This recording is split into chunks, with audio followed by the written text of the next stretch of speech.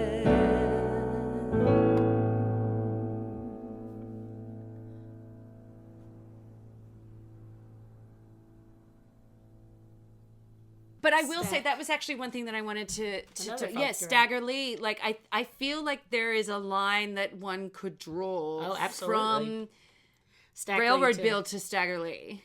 Absolutely.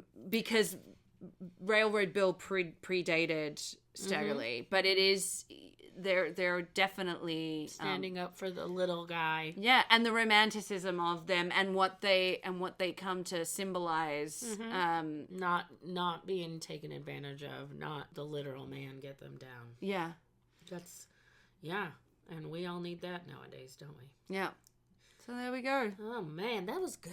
Thanks, friend. That was super good. I all of a sudden panicked that I hadn't actually talked much about the train robbing. No, it's super good. Again, the other stuff's more, the other like stuff's more I'm interesting. thinking of like a Young Guns type. Totally. Like we're casting Childish Gambino in it. Yeah. He is actually rapping about while he's killing people, while he's holding up these chains. 100%. I want it. And obviously, yes, people did lose their lives, and that was really unfortunate. Mm-hmm. And he lives in my imagination so vividly. Yes. This one. Yes. And I don't feel as bad imagining. Right. Yeah, well, you know, he's Billy the Kid, but you know, he was doing this without. I didn't see any mention of horses because.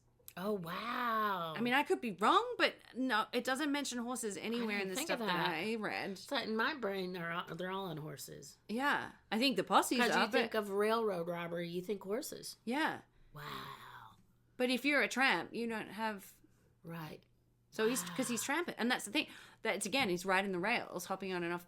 His trains, hobo, taking some stuff, throwing it down to his gang. Yeah. What have we learned? We have learned that people of color do not have to be magical in order for them to be better than you than the law stuff. Than the white people, yeah, the white men. They don't have to be magical. They were just smarter, stronger, faster. Yeah, more clever than you. Yep. Thank you and goodbye. What else did we learn? Train companies corporations, billionaires have not fucking changed. It's all saying the in same. hundreds of years. And we are literally living through exactly the same thing right now, where people with all of the money are trying to control everything. And sorry, I'm ranting a little bit, but we're living in an oligarchy, and we should be mad about it. Yeah. Resist in your own way. Yeah. We're here. Yeah. Send us an email. Yeah. At cormacandgwen@gmail.com. Find us on Instagram. Yeah. At Cormac and Gwen. Look us up on YouTube. Search Cormac and Gwen. Yep. And tell us. Yes, and rate, review, and subscribe to all of the things. To all of the things. And we're here. We might not be here as often. Yeah. But we're here. You guys, hang in there. Yeah. Don't go down by the river. Yeah. Don't be careful on train tracks. Yeah. Yeah. And certainly, don't find yourself in some dark color. That's my Bill yell.